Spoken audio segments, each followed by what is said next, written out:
Many a worthwhile project requires a little seed money to get started. Providing that money is one man's passion and a boon to the folks our John Blackstone has been talking to.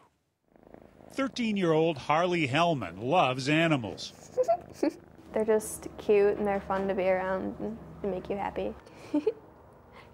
When she was 8, Harley started collecting blankets, food, and toys to donate to animal shelters around Cleveland.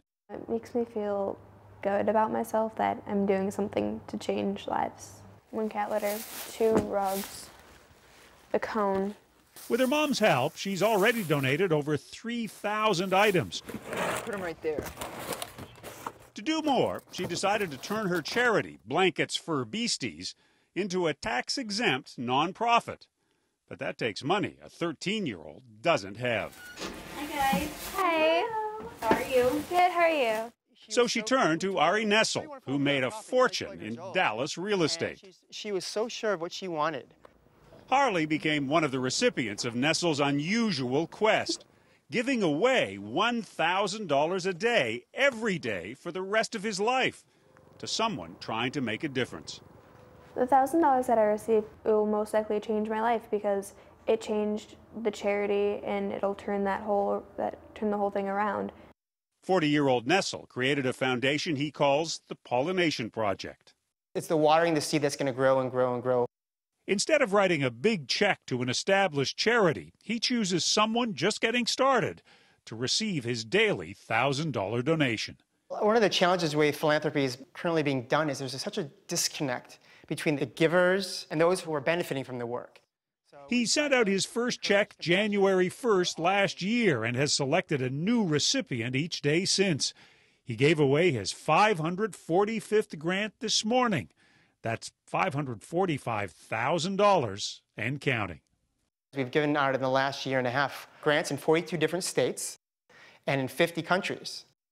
In India, Raghu Makwana, paralyzed by polio, got $1,000 to deliver meals to people needier than he.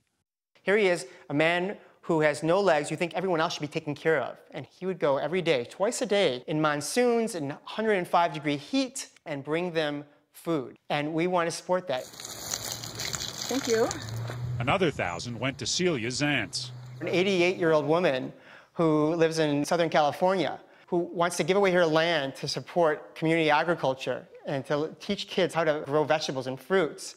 There are those who've heard of your model and say, giving away small portions of money is not the way to run things. Pick one, give a big sum. My experience is that transformation happens on the fringes and in the micro areas, on the individuals. It doesn't happen on the large scale. It happens through all these people coming together in communities, and those communities coming together in larger communities until it becomes a movement. How many of you all have been through our 2-day workshop already?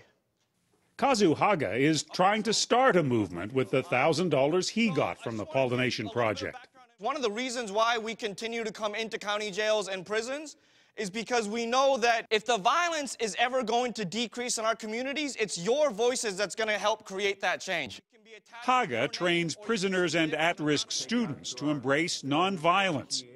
I just don't react on impulse. I have time to take a minute and pause and really look at the bigger picture. He conducts weekly workshops at a San Francisco county jail. Our next generation don't have to be violent because violence is learned.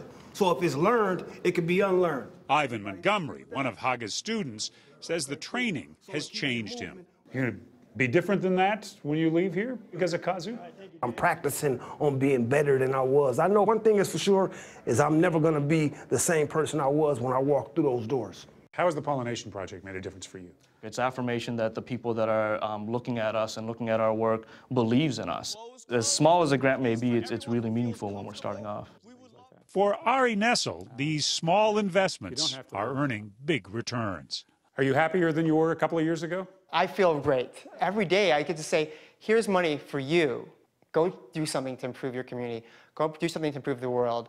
Go do something to help others. And that is quite reaffirming. So money can buy happiness. Generosity can buy happiness.